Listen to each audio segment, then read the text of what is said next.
Pessoal, vamos lá então. Penúltima aula nossa do ano de Química.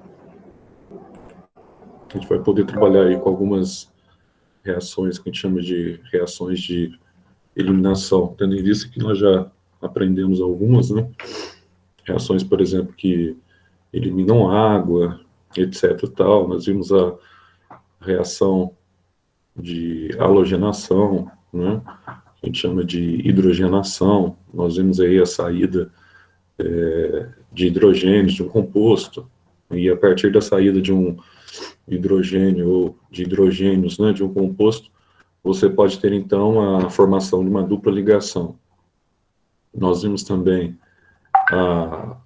a eliminação de halogênios, tá? Desses halogênios nós vimos alguns elementos do grupo 7A da tabela periódica, então nós vimos aí alguns halogênios sendo eliminados, como por exemplo o cloro, né, que é a base de alguns brometos, a base de alguns bromos, né, que nós temos aí sendo eliminados como produto, e com a eliminação dos brometos na halogenação, nós temos muitas vezes a formação de alcenos, né, são compostos que apresentam dupla ligação. Nós vimos também, como reação de eliminação, nós vimos a reação de eliminação de água, que a gente chama de desidratação, tá? Então, quando os compostos se juntam, por exemplo, posso ter um álcool, né, na presença de um ácido, por exemplo, o H2SO4, que é o ácido sulfúrico, a uma determinada temperatura. Você tem, então, a partir de um álcool simples, e não um enol, né, um álcool normal, você tem a formação de um alceno, vem formar, então, uma dupla ligação com a saída de molécula de água. Nós vimos também aquela desidratação que ocorre, né, entre moléculas, tá? Onde você tem dois álcoois, por exemplo, e a partir daí você tem a formação de um éter, tá? E nós vimos também a eliminação, né, dos halogênios, que a gente chama de halogênios nidretos, tá? Que é o HCl, HBr, o HI, e nesse processo também que você tem a desidrogenação, que, aliás, a gente vai falar mais sobre esse processo hoje, tá? E nós vamos ver um pouco também sobre eliminações múltiplas, quando você tem, que a gente já falou alguma coisa lá atrás, a liberação de alcinos, a liberação de triplas ligações. Então, assim, você tem uma série de reações, a gente vai ver a eliminação dos álcools também hoje, né? Principalmente quando é um álcool primário, quando é um álcool secundário, quando é um álcool terciário, tá? A gente vai ver também as reações de esterificação. Então, o que é uma reação de esterificação? Para quem for fazer a prova da Unifenos, é bastante importante essa reação, porque nessa reação você vai ter a oportunidade de formar, tá, um éster a partir de o que, Zé? A partir de um ácido carboxílico e de um álcool. Então, dá para formar um éster? Dá. A gente vai ver como é que ocorre essa reação para a formação do éster a partir de um ácido carboxílico, tá, e a partir de um álcool. A gente vai ver como é que ocorre o processo de hidrólise, tá, desse éster. E nós vamos ver também quando você tem um ácido inorgânico e você tem um álcool também, o que vai acontecer com relação a nitroglicerina, flavorizantes, as reações que a gente chama de transesterificação também, tá? Que são aquelas que você obtém um éster por meio de um outro éster. Então, a gente vai ver o que é essa reação de transesterificação, tá? E, finalmente, a gente vai ver um pouquinho sobre essas reações de obtenção aí do sabão. Lembrando que transesterificação é uma das formas de você obter hoje algo bem badalado em termos de controle ambiental, né, de preservação ambiental, que é o biodiesel, tá? Então, nós vamos falar um pouquinho sobre essas reações também. E, finalmente, as reações de saponificação, que são as reações que você tem para a formação, tá, do sabão. Então, a gente vai ver como é que a indústria ela utiliza essas reações químicas quando ela vai fazer, por exemplo, sabonete, sabão de barra, tá? Quais são os pré-requisitos para que essa reação aconteça, por que tem que haver um éster misturado a uma base forte, que muitas vezes essa base forte ela é representada pelo NaOH, que é o hidróxido de sódio, tá? Que é a soda cáustica, por que tem essa mistura, etc, tal, né? E por que você precisa aí de água, e por que você precisa do aquecimento para essa mistura, tá? E por que que nessa reação de saponificação, o produto final, nós vamos ter aqui um sal orgânico e nós vamos ter aqui álcool, tá? Então, nós vamos aprender aqui um pouquinho sobre cada processo desse. Então, vamos dar uma olhadinha aí na apostila. Eu mandei para vocês um resumo aí dessa aula já, dessas reações aí como um todo, como reação de eliminação da química orgânica. Agora, vamos dar uma olhadinha aí o que a nossa apostila vem falando, né, sobre essas reações, tá, do SAS aí mostrando, então, essa condição, que essa condição aqui é uma condição primária na reação de eliminação. O que que acontece? Então, basicamente, você tinha aqui um alcano composto com simples ligação, tá? Quando você submete isso a um catalisador, o que que acontece? Você tem esses dois elementos aqui, o X e o Y, eles vão ser perdidos, né? Eliminados, digamos assim, na reação, tá? E essa ligação deles, né? Ela vai, então, formar uma dupla ligação, formando aqui um alceno. Então, basicamente, esse é o princípio básico dessas ligações, tá? Aqui, por exemplo, você tem, né, compostos que apresentam o cloro, você tem aqui haletos, né? Então, olha só, reagindo com zinco e tendo o álcool como catalisador. Então, o que vai acontecer aqui? Ó, esse zinco ele vai unir-se a esses dois cloros, então ele vai formar aqui o que a gente chama de cloreto de zinco. Aí você fecha o composto aqui com o número que você tem de carbonos e hidrogênios, aí você vai fechar aqui, ó, formando um ciclo propano, tá vendo? Aí você tem aqui a formação de um ciclo propano, tá? Aí você tem também aqui, ó, um álcool, né? Esse álcool aqui, ó, ele é legal porque nessa reação aqui com o ácido sulfúrico como catalisador, e esse ácido sulfúrico em ambiente aquecido, tá? Então, essa reação aqui, ela vai liberar, né, a hidroxila e o H vai liberar água, tá? E vai formar aqui o gás eteno, que é o gás que nós chamamos de gás etileno, tá? Que é o gás utilizado para o amadurecimento dos frutos que o vegetal produz em maior intensidade no período de maturação dos frutos. Aí ele vai apresentar para você aqui uma regra que a gente chama de regra de Zaitsev, tá? Ou Zaitsev. O que acontece nessas reações de eliminação? Nós vamos ter dois tipos aqui de carbonos a serem analisados. Você vai ter aqui o carbono que a gente chama de carbono alfa, tá? E a gente vai ter aqui o carbono beta. Qual que é a diferença que eu tenho, Zé, do carbono alfa para o carbono beta? Então, o carbono alfa normalmente é aquele que está ligado ao grupo funcional do qual o composto faz parte. Então, por exemplo, se eu tenho aqui o grupo funcional, tá? Uma hidroxila, por exemplo, tá? Então, o grupo funcional é um álcool, se eu tiver só simples ligações aqui. Então, eu tenho o álcool. Então, esse carbono alfa é o carbono onde está o grupo funcional. É aquele carbono a partir do qual você vai contar aqui os números, né? Para você colocar a extensão dessa cadeia, tá? Agora, já o carbono beta, aí você pode ter aquele que é mais hidrogenado e menos hidrogenado. Então, qual que é a diferença, Zé? Então, o carbono beta é aquele, tá? Que você tem a ligação dele somente com o hidrogênio, tá? Então, dá uma olhadinha aqui, ó. Nesse caso aqui, e outro carbono, claro. Nesse caso aqui, eu tenho 3 hidrogênios desse carbono aqui, ó. Esse carbono aqui do meio aqui, ó, eu tenho 2 hidrogênios. Então, esse carbono aqui, ele é considerado mais hidrogenado. Claro, tem 3 aqui, ele tem 2, ele é considerado menos hidrogenado, tá? Então, como ele é menos hidrogenado, ele tem maior probabilidade de ter o hidrogênio eliminado, tá? Então, se ele tiver mais hidrogênios na sua composição, ele tem menor probabilidade de ter o hidrogênio eliminado. Então, sempre quando você analisa esse tipo de situação, você vai ver que nessas reações que nós vamos ter aqui, a eliminação, tá? Aquilo que nós chamamos de produto final, tá? É aquele que o hidrogênio é eliminado a partir desse carbono que nós chamamos aqui de carbono beta, com mais ou com menos hidrogênio, tá? Então, só para a gente ter uma noção do que está acontecendo aqui, vamos pegar um composto aqui, ó. Vamos pegar esse composto, é um composto interessante. Então, olha só. Aqui eu tenho, então, tá? O composto formado aqui com 3 átomos de 4 átomos de carbono, 4 não, né? Tem 2 aqui, 3, 4, 5. Tem 5 átomos de carbono. Então, eu tenho o bromo aqui, ó, ligado a esse composto. Então, esse composto todo aqui no carbono 2, eu tenho o bromo pentano, né? Ah, por que que tá no carbono 2? Ah, porque você começa a colocar em função do grupo funcional aqui, tá? Então, você tem aqui o bromo pentano.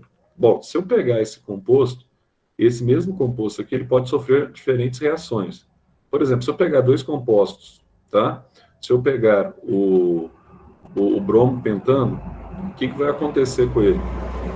Ele pode ser fragmentado nesse composto aqui, ó, a partir de uma mistura de isômeros, tá? Ah, Zé, eu estou vendo mesmo aqui, ó, né? Eu tenho um isômero e eu tenho aqui, ó, outro isômero, né? Eu estou vendo aqui a posição do radical metil, tá? E estou vendo aqui a posição do radical etil. Bom, nesse composto aqui, quando eu comparo, esse tipo de isômero aqui, ó, ele ocorre com maior frequência, tá?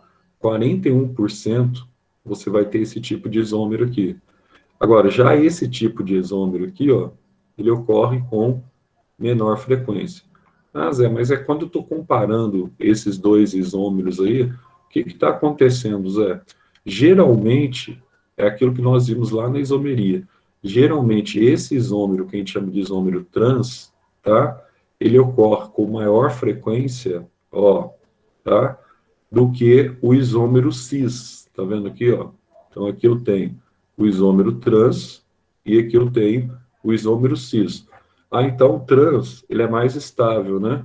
Sim. Então, como ele é mais estável, ele tende a predominar nessa mistura, tá? Então, sempre você bater o olho aqui, você vê essa questão do trans prevalecendo sobre o cis. Então, trans e cis, tá? O trans, sempre pela própria conformação da molécula, ele favorece a mistura. Então, a maior frequência dele, tá? Vai ser na forma de trans. Agora, quando eu olho essa mistura total de isômeros, ela representa 45%, tá?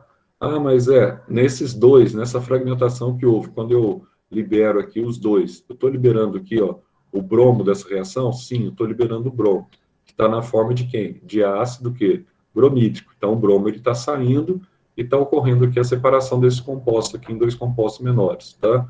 Agora, e nesse caso aqui, Zé, além de eu formar, tem outra forma que, além de eu formar esses dois isômeros, dá para eu formar ainda um outro composto a partir desse pré-requisito inicial? Dá. Dá para você formar aqui um penteno, tá? Ou pente 1-eno. Então, veja você, a mistura de isômeros, nesse caso, ela tende a ser formada com mais assiduidade, enquanto que essa mistura aqui de pente 1-eno, tá? Ela representa 45% e também libera o HBr, tá? Então, você tem uma reação de eliminação de ácido aqui, que é o ácido bromídrico, ou também conhecido como brometo de hidrogênio. Então, analisando essa situação proposta na regra, tá, do carbono alfa, em que está ligado o grupo funcional, e no carbono beta, tá, que é o carbono responsável pelo número de hidrogênios que estão presentes na ligação, lembrando, então, quanto menor o número de hidrogênio ligado ao carbono, tá, maior a probabilidade dele ser eliminado nessa reação. Então, é mais provável que ele seja eliminado dessa reação do que dessa que você tem um número maior, você tem 3 carbonos, tá? Aí nós chegamos nessa questão inicial que fala sobre as reações de que eliminam álcoois, tá? Ah, como é que se dão essas reações que eliminam álcool, tá? Ah, eles perdem água, eles sofrem desidratação. Então, nós vamos ver como é que ocorre essa sequência de desidratações ao longo dos compostos químicos, que nós podemos, então, chamá-las de desidratações tanto intramoleculares como desidratações intermoleculares, tá? Primeiro, vamos, então, aquelas que ocorrem dentro da molécula, intramolecular. Aqui nós vamos simular um processo que nós temos aqui o 2-metil, pentano, ou pentan-3-ol, tá? Então, aqui você tem um composto com 5 carbonos, e no segundo carbono, você tem um radical metila, tá? E o grupo funcional aqui, ó, ele está no meio mesmo, né, no carbono 3, tá? Então, tanto faz se o metil tivesse aqui, o metil aqui não ia mudar, né? A nomenclatura, porque o grupo funcional está no meio. Então, o que, que acontece com esse composto? Aí, a primeira coisa que você pergunta aqui, Zé, esse carbono aqui, ó, é um carbono onde está ligado o álcool. Esse carbono é um carbono primário, secundário e terciário. Hein? Então, ó, como esse carbono aqui ele tem dois vizinhos, tá vendo aí? Ó? Beleza, tem dois vizinhos. Esse carbono ele tem dois vizinhos, o que, que vai acontecer com esse carbono? Ele é um carbono secundário, né? Então, aqui nós consideramos aqui um álcool secundário. Então, a hidroxila está ligada ao álcool secundário. Então, se você tem aqui, ó, esse composto sendo submetido ao ácido sulfúrico e uma temperatura de 170 graus Celsius, então aqui eu tenho um ácido sulfúrico e a temperatura de 170 graus Celsius. O que vai acontecer, Zé, com esse composto? Bom, eu vou ter duas derivações aqui, ó. Uma desidratação básica, que é mais comum, e uma outra desidratação que é menos comum, tá? Então, o que está acontecendo aqui, ó? No processo de desidratação, na verdade, você tem aqui, ó, a saída dessa molécula de água. Então, quando você perde essa molécula de água, logo essas ligações aqui, ó, tá? Elas formam uma única ligação e aqui você passa a ter, então, uma dupla ligação com o processo de desidratação. Bom, desidratação de quem? Desidratação de um álcool, tá? De um álcool secundário. Aí você tem a formação desse composto aqui, ó, e esse composto aqui é o 2-metil, tá? Pente 2-eno. Então, Zé, quando você tem, então, essa situação aqui de desidratação, você pode ter duas ocorrências aqui, né? Você pode ter essa primeira ocorrência, ou você pode ter a desidratação também, tá? Nesse sentido, formando aqui, ó, a segunda desidratação, a segunda saída de água. Então, quando isso acontece, quando eu tenho a desidratação aqui nesse sentido, o que está acontecendo aqui, Zé? Aí você está perdendo aqui, ó. Lembre-se que você tem aqui, ó, um carbono, né? Esse carbono beta aqui, ó, ele tem um único hidrogênio, certo? Como ele tem um único hidrogênio, ele tem maior, e dois radicais metilos ligados a ele. Ele tem maior propensão de perder esse hidrogênio. Por isso que essa ocorrência inicial aqui, ó, é mais comum, tá? Já quando eu olho aqui, ó, esse carbono aqui, ó, ele tem dois hidrogênios. Então, ele tem mais hidrogênios do que esse. Se ele tem mais hidrogênios do que esse, ele tem menor probabilidade de perder hidrogênio. Então, aqui, ó, quanto menor o número de hidrogênio, maior a probabilidade dele ser perdido. Então, menor probabilidade, maior probabilidade dele perder hidrogênio, tá? E aqui, menor probabilidade que ele tem mais hidrogênios. Então, por isso que aqui você tem a menor ocorrência, porque esse carbono beta, ele tem dois hidrogênios. Então, quando ele pode também fazer essa desidratação aqui, ó, perder água nesse sentido, pode perder água nesse sentido, ó. Só que quando ele perde água nesse sentido, logo ele forma uma dupla ligação aqui e ocorre a desidratação, só que isso aqui já é um produto de menor ocorrência. Então, aqui eu posso ter essas duas fórmulas desse composto, tá? Sendo formado. Então, esse, porque ocorre preferencialmente nesse carbono beta, que tem um hidrogênio só, e aqui que ocorre em menor intensidade nesse carbono que tem maior número, tá, de hidrogênio, que também é um carbono beta. Lembrando que o carbono alfa dessa reação é esse carbono aqui que está ligado ao grupo funcional, que representa aqui o álcool, tá? Então isso aí é um negócio bem simples, né, Zé? Sim. Então ali você tem a desidratação dentro da própria molécula de um composto, e aqui nós vamos ter a desidratação entre as moléculas de álcoois diferentes, tá? Então lá nós tínhamos o mesmo composto. Então tá aqui, ó. Tínhamos um composto único, um álcool, tá? Secundário, diga-se de passagem. Agora, essa é a intra, né? Agora nós vamos ter a desidratação inter. E no caso das desidratações aqui, que a gente chama de intermoleculares, vamos pegar aqui, Zé, eu tenho duas moléculas aqui, ó, de etanol. Bom, se eu tenho duas moléculas aqui de etanol, ou do álcool etílico aí, tanto faz, o que vai acontecer? Aqui você baixa um pouco a temperatura, não precisa ser 170 graus, mas você precisa aqui de um catalisador com a temperatura também elevada, e o catalisador aqui, o ácido sulfúrico, a 140 graus, tá, Celsius. Então, nós usamos sempre aqui como catalisador um ácido que a gente chama de ácido inorgânico. Bom, Zé, o que acontece? Quando eu coloco aqui pareado os dois, ou as duas moléculas de etanol, aí você tem, então, um detalhe legal. Olha só, vai perder aqui, ó, tá em vermelhinho, fica fácil você enxergar, para a ocorrência da desidratação ou eliminação de água dos álcoois, tá? Você vai ter aqui a saída do H com o H. Só que tem um detalhe. Se você sair aqui com H e o H, você eliminar aqui a água, o que vai acontecer aqui, ó? Na verdade, você vai ter aqui um etox, né? Etano. É verdade, Zé. Você vai ter um etox etano, né? Um grupo aqui, ó. Olha só, você eliminou a água, então aqui você fica com um grupo etil ligado ao oxigênio, e aqui você fica com um grupo etil ligado a um oxigênio, forma um éter, né, Zé? Exato. Então tá aqui, ó. Eliminou a água a partir, tá? De dois, que nós temos aqui, de duas moléculas de álcool, você vai ter esse processo de formação do etoxetano e vai ter a liberação de água. Nossa, mas isso é fácil, né? É bastante fácil. Um detalhe legal que ele coloca aqui para vocês, a rapidez que ocorre esse processo de desidratação dos álcoois, tá? Então, nós vamos verificar aqui em laboratório, experimentalmente, como é que ocorre esse processo de desidratação. Quais são os tipos de álcoois que são mais propensos à desidratação. Então, presta atenção aqui, ó.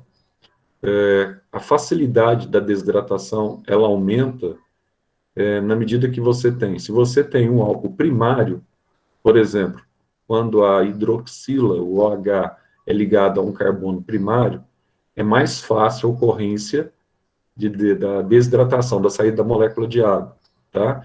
Em relação quando você tem um álcool secundário, esse álcool aqui, ó, ele é primário, tá vendo aqui, ó, o OH tá ligado a um carbono primário, aqui não tinha como, né, porque tá ligado a um etano, então tinha que ser só primário mesmo.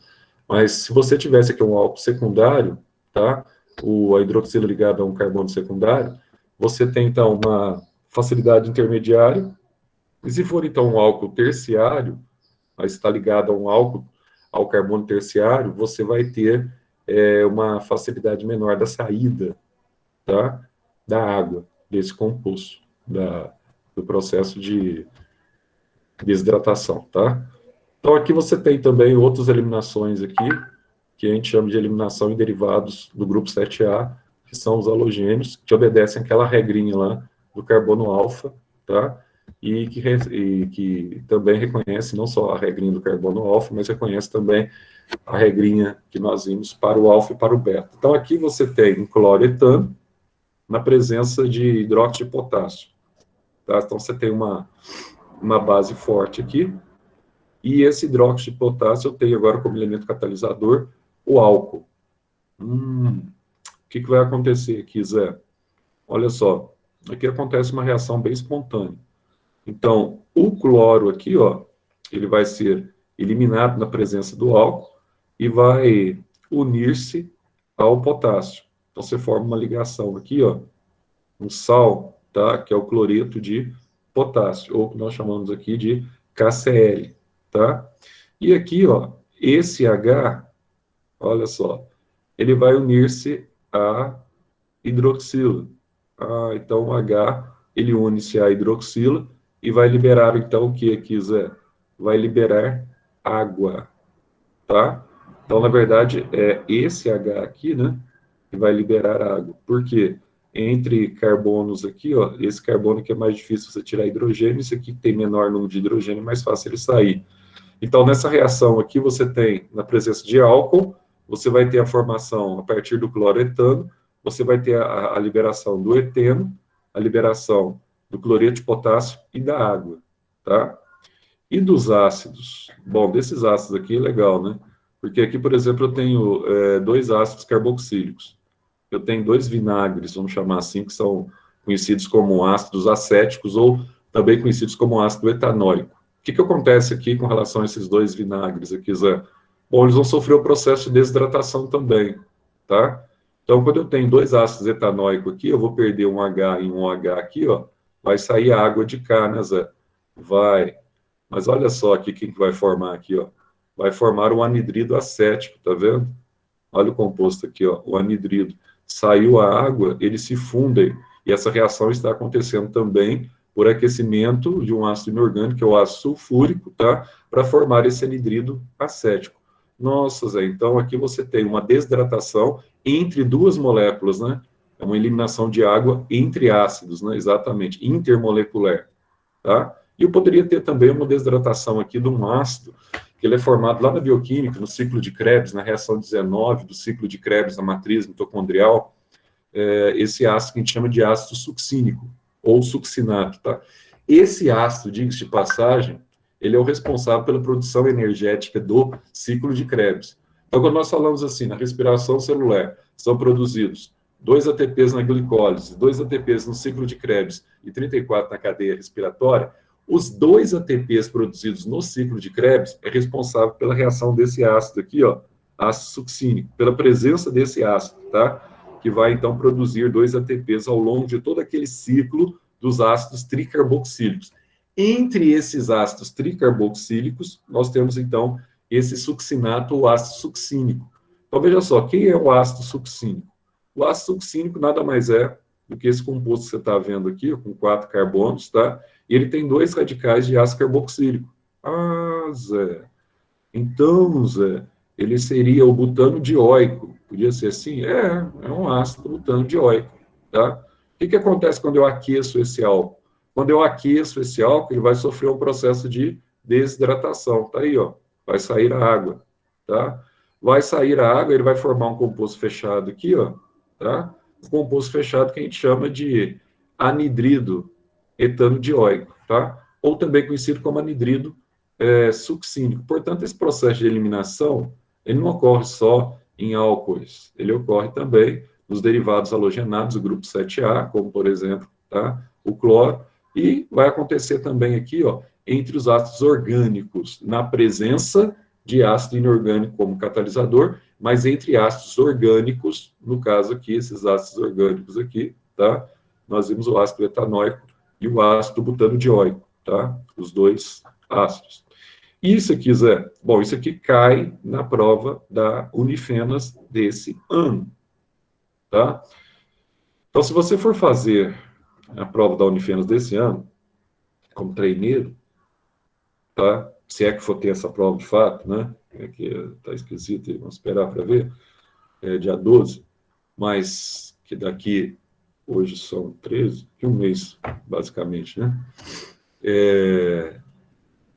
Como é que ocorrem as reações de esterificação? Não se esqueçam disso, tá? Primeira coisa, você bateu o olho aqui, você tem setas nesse sentido, aqui faltou a cabecinha dela, né? Para cá, faltou a cabecinha.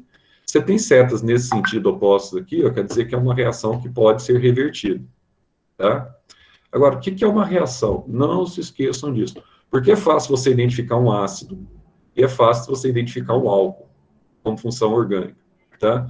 Toda vez que você tem essa reação, a gente chama reação de esterificação, então, quando você tem um ácido na presença, tá, de álcool, e diga-se de passagem, aqui nós estamos falando da química orgânica, mas não necessariamente esse ácido ele tem que ser um ácido orgânico, pode ser um inorgânico também, tá? A reação funciona com ambos. Então, você tem aqui, ó, um ácido na presença de um álcool, você vai ter a produção de um éster, por isso que é a reação de esterificação, para você obter um éster, e você vai liberar água. Então, nesse sentido da seta aqui, eu tenho uma reação de esterificação. Ácido, álcool, eu libero éster e água, né? Sim. E no sentido oposto das setas, no sentido oposto da seta, nós vamos ter uma reação de quebra da molécula de água, tá? Então, quebra da molécula de água que a gente chama de hidrólise. Então, a hidrólise, a molécula de água, tá? Vai ser quebrada e você vai obter aqui no sentido inverso um ácido e um álcool. Portanto, essa reação, ela é reversível, tá? E essa reação aqui é muito interessante, porque você vai ter a obtenção aqui de vários produtos utilizados para sabor, né? Ou produtos flavorizantes também utilizados aí que funciona não só como sabor, mas como aroma daquilo que a gente come, como produto industrializado. Então, você fala assim, ei, Zé, tem o cheiro de amora, sei lá, tá? Porque aquilo é feito um produto em laboratório que simula, tá, a fórmula química que estabelece aquele tipo de cheiro especificamente. Então, você vai estimular aquele odor especificamente, tá? Então, duas coisinhas aqui. O ácido, que eu já falei, né, ele pode ser orgânico ou inorgânico, tá? E normalmente, de forma que você faz aqui em laboratório, tá? De forma que você faz experimental ou empírica, tá? Álcools primários e secundários, para ter como água como produto, você tem aqui, ó, o grupo OH, ele é proveniente do ácido, enquanto que o H sai do álcool. Não esqueçam disso, tá? Então, nos álcools primários e secundários, tá? A hidroxila é doada pelo ácido e o H é doado pelo álcool. Agora, já em álcools terciários, onde você tem hidroxila ligado ao OH, ao carbono terciário, ocorre o oposto. Se ocorre o oposto, o que acontece? Quem doa a hidroxila é o álcool terciário, tá? E quem vai doar o H, aí já é o ácido que você está trabalhando, certo? Então, nós vamos ver esse exemplo aqui, ó. Vamos trabalhar aqui, ó, um álcool orgânico. Então, aqui eu tenho o álcool propanóico, tá? Então, aqui eu tenho radical carboxilo, tá aí.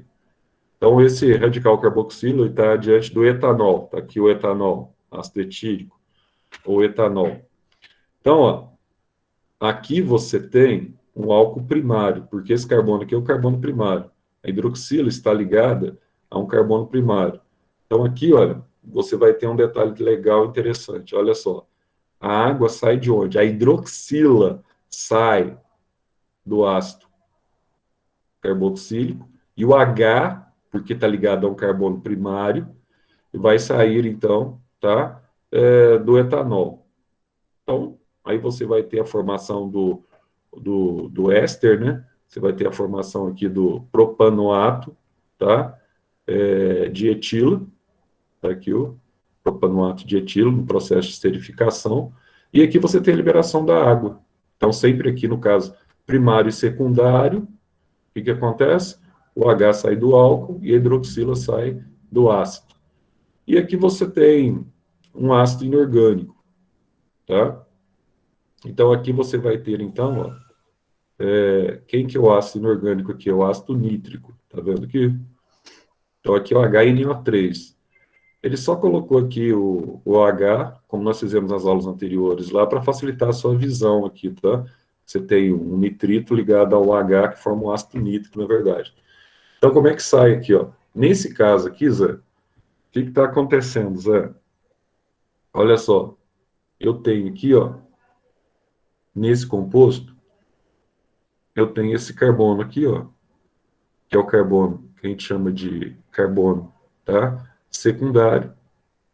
Aqui você tem, então, ligado esse carbono hidroxilo, hidroxilo, hidroxilo. Então, aqui eu tenho a famosa glicerina, tá? Então, como você tem aqui um ácido inorgânico, tá? E um ácido ligado a um ácido inorgânico. Como eu tenho aqui um álcool, tá? Com 3 hidroxilos, aqui vai acontecer um detalhe interessante, ó. O H, cada H é doado, tá? Pelo álcool, como aconteceu em cima, e o OH aqui, ó, é doado basicamente pelo ácido, tá? Mesma coisa que aconteceu aqui. Só que aqui eu tenho ácido inorgânico. Então, nesse composto aqui, ó, você vai ter esse éster inorgânico formado aqui, ó, liberando, então, 3 moléculas de água, tá? Então, aqui você tem o trinitrato de glicerila, que é o TNG que a gente chama na química, trinitrato de glicerina, ou nitroglicerina, que você sabe que é uma substância altamente explosiva. Então, você não pode esquecer de um detalhe. Para a prova da Unifenos, por exemplo, a produção da nitroglicerina, é a partir de um processo de esterificação, beleza? Então, a produção da nitroglicerina é a partir de um processo de nitrificação. E agora, quiser, agora eu tenho o processo de transesterificação ou alcoólise. O que é isso, Zé? Você tem um processo de transesterificação ou alcoólise. Então, aqui você vai estabelecer aqui uma relação, tá? Entre um éster e um álcool, tá? Então, aqui você tem, então, ó, na presença, então, de um catalisador, tá? Gerando o que nós chamamos de biodiesel. Então, aqui você tem a formação do biodiesel hoje aí, como agente antipoluente que é misturado ao próprio diesel. Então, aqui você tem uma gordura, tá? Essa gordura, ou você tem aqui um óleo, e esse óleo aqui, ó, ele, na presença de etanol, na presença de um catalisador, tá? Você vai ter a formação do biodiesel e a formação aqui de um glicerol. Então, esse processo todo nós chamamos de alcoólise ou transesterificação. Então, eu estou utilizando aqui um éster e um álcool para eu obter aqui o biodiesel e liberar o glicerol, né, Zé? A partir de um catalisador, tá? É um processo muito realizado industrialmente e nós vamos ter aqui uma série de etapas para a formação desse processo que tem como objetivo diminuir o agente poluente, que é o diesel, da natureza. E para fazer sabão? Acho que quando a gente fala de fazer sabão, talvez vocês tenham visto isso a partir das avós ou algo do gênero. O pessoal antigamente fazia. Tem muitos que ainda fazem, né? Sabão caseiro, tá? Então, para você fazer sabão, não é só um processo industrial. Pode fazer em casa. Você precisa de soda, precisa de banha de porco, tá? E a soda aqui representada no processo aqui, ó, é o NaOH. Em escala industrial, você vai ter obtenção também de um álcool, que é o glicerol, tá? A partir desse sabão. Então, como é que é a obtenção aqui, ó? Então, aqui eu preciso, ó, da soda, que é o hidróxido de sódio, e essa soda cáustica aqui, ó, você sabe que é um produto corrosivo, tá? Em alta concentração, porque tem pH 14. E essa soda aqui, ó, ela favorece o processo de higienização da roupa, enfim, do que você estiver lavando. Então, aqui eu tenho um triéster de ácidos graxos mais glicerol. O que é isso? O que é um ácido graxo mais glicerol? Isso aqui é uma molécula de gordura, tá? Vamos resumir isso aqui. Uma molécula de gordura. Então, portanto, eu posso utilizar aqui para eu formar o sabão, para fazer o processo de saponificação, eu posso usar aqui, o pessoal usa até banha de porco, né? Ou o próprio toucinho do porco, ou a própria gordura, tá? Que é a gordura que vai ficando velha, etc. Tal. Você vai guardando aquela gordura, depois você usa para fazer sabão. Então, ó, esse processo aqui, ó, da gordura, na presença do hidróxido de sódio, tá? Aí você vai usar aqui apenas como catalisador a água. Aí o que você vai obter aqui, ó? Você vai obter um álcool, tá? E você vai obter aqui os sais de ácidos graxos. Então aqui você tem sais de ácidos graxos, e esses sais de ácidos graxos aqui, ó, é o que nós conhecemos como sabão, tá? Usualmente nós o chamamos de sabão, sabonete que é utilizado, etc. Tal. Aí você fala assim, mas por que a maior parte dos sabonetes, quando eu vou utilizar, ele tende a provocar um ressecamento na pele, né? Uma das razões é porque o pH dele é alto, né?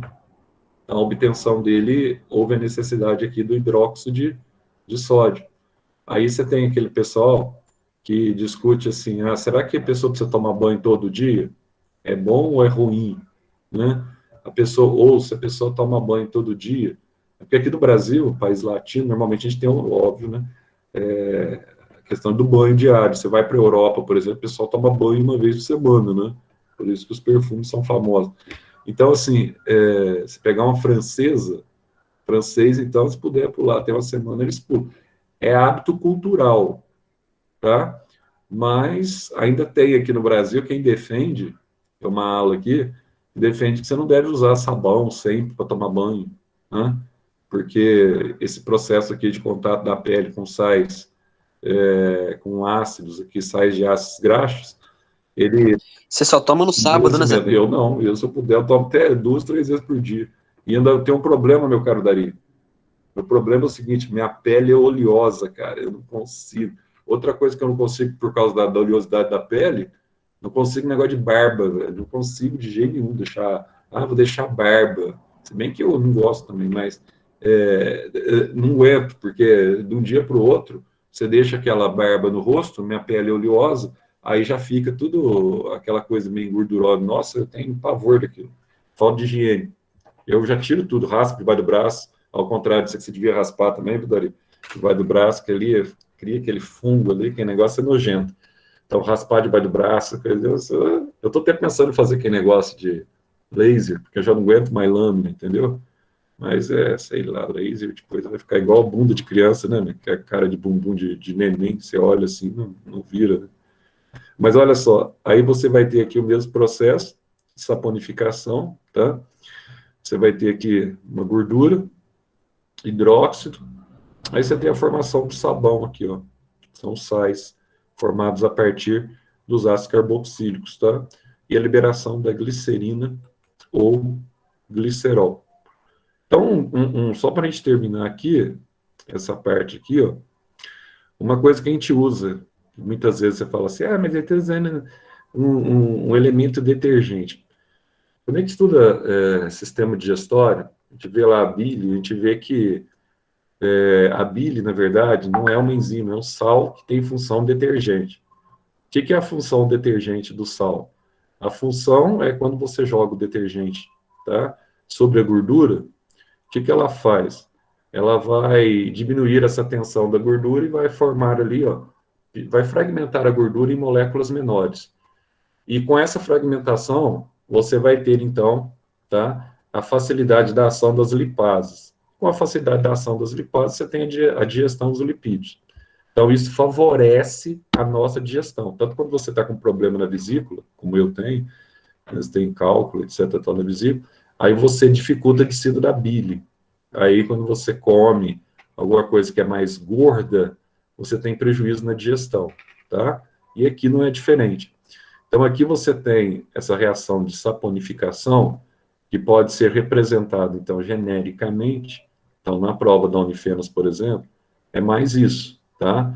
Então, você tem aqui, normalmente, um triéster, que nós vimos ali, na presença de uma base, que normalmente é o hidróxido de sódio, que é a soda cáustica, vai ser aquecido, vai formar aqui um ácido orgânico, um sal orgânico, que é o sabão, e vai formar aqui um glicerol, que na verdade você tem então a formação de um poliálcool, porque você tem 3 hidroxilos no carbono, tá? Em cada carbono, né? E aqui você pode ter também, ó, um óleo ou uma gordura, tanto faz. Você pode usar aqueles óleos antigos que o pessoal coleta aí, ó, pastelaria, essas coisas que são usados para fritar o pastel, né? Aí você fala assim, eu gosto do pastel bem amarelinho. Quanto mais amarelo o pastel fica, no momento da fritura, pastel de vento, né? O óleo mais velho era o óleo, tá? Tem esse detalhe. Então, você tem aqui o óleo, pode ser utilizado, ou a gordura, ou a banha de porco, na presença da base. Você também vai formar aqui, mesma coisa, um sal orgânico, que a gente chama de sabão, e vai formar aqui um poliálcool, que é o glicerol, tá? E aqui vai falar da água com sais, que a gente chama de água dura, tá? Só para você ler aí, sobre os detergentes, etc, tal, que tem esse efeito que eu acabei de falar aqui, o efeito dispersivo. Aí, terminamos aqui. Então, aí você tem o processo da eliminação em álcools, das reações de esterificação, transesterificação e saponificação. Isso aqui é matéria dessa prova da Unifenas, tá? É matéria. Matéria fácil, porque na prova você tem os compostos, aí você sabe identificar. Só se indicar a hora que sai água, basicamente. Então não tem assim uma questão, você fala assim, esse vai ser difícil. Não tem. É interpretação, porque normalmente nas questões você vem com as fórmulas, então não tem como você falar, isso aí vai ser impossível. Ana Laura. Carol. Presente. Beleza. Carol. Fleury. Presente. Carol Vaz, isso foi as duas uma vez. Dari. Presente. Dari. O Guilherme. Luca. Esse aqui é aquele que bombou por falta, não é? Esse é o Luca que bombou por falta. Hoje ele tá aí. Acho que tem um que bombou por falta agora, que a Beth falou. Agora não lembro se é o Luca ou se é o Renato. O Renato terceiro é o Luca. Mas você tem que olhar lá com a Beth, viu, Luca? Me falou esses dias aí, tem um problema teu aí. Mas não foi comigo, não, viu? Que eu quase não faço chamada. Tô falando que ela comentou aí, que tá, acho que é o C mesmo. Eu não lembro se acho que é o C mesmo. A Luísa Liboni. Luísa Magalhães. Beleza, as duas estão. Luísa Zin. Luísa Almas. Maria Carolina. Beleza. A Maria Paula.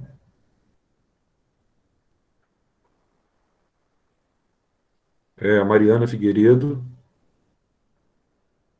A Mariana deve ter morrido, né? No mínimo. A Sofia. Presente. Essa é uma pessoa decente. Thales. Thales morreu também hoje. É que eu tava ligando o microfone, tô aqui. Beleza. O Ian. Beleza. A Ana Elias já foi missa de sétimo dia, enterro. O que aconteceu na Elias? Você não vê a Ana Elias mais também, né? Outra pessoa que morreu, desapareceu. É outra também que a Beth falou que está quase, a Ana Elias tem certeza. Está com problema de falta aí. Vocês sabem que tem um negócio lá que vocês têm que ter, vocês podem ter no máximo, como é que é? 30%, né? Eu acho que de faltas, etc. Tal, depois da BO. Imagina a incompetência, em plena pandemia, tomar bomba por falta. Não tem cabimento. Vocês não tiveram prova, tiveram só exercícios para fazer, para pesquisar, etc. Tal, na hora, tal. De um ano sem exercício, sem nada, de pandemia, o cara toma bomba de falta. Não tem lógica.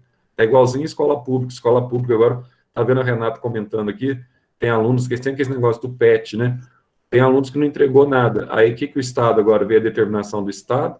O Estado diz assim, falou, olha, agora, meu caro, quem não entregou nada vai ter que... Eles não vai ter... Eles usam a expressão progressão parcial, né? Não vai ter progressão parcial para o próximo ano. Vai ficar retido no ano anterior, né? Quem não entregou os PETs. Os caras são nem para entregar os exercícios, nem aula eles têm, nem para entregar as apostilas, fingir que fez alguma coisa, né? Entregar. É um negócio inacreditável. Escola pública é um negócio inacreditável, dá até pena, não tem cabimento. Então, beleza, pessoal, vamos lá, que vocês têm aula agora, vocês vão mudar já, né? Segunda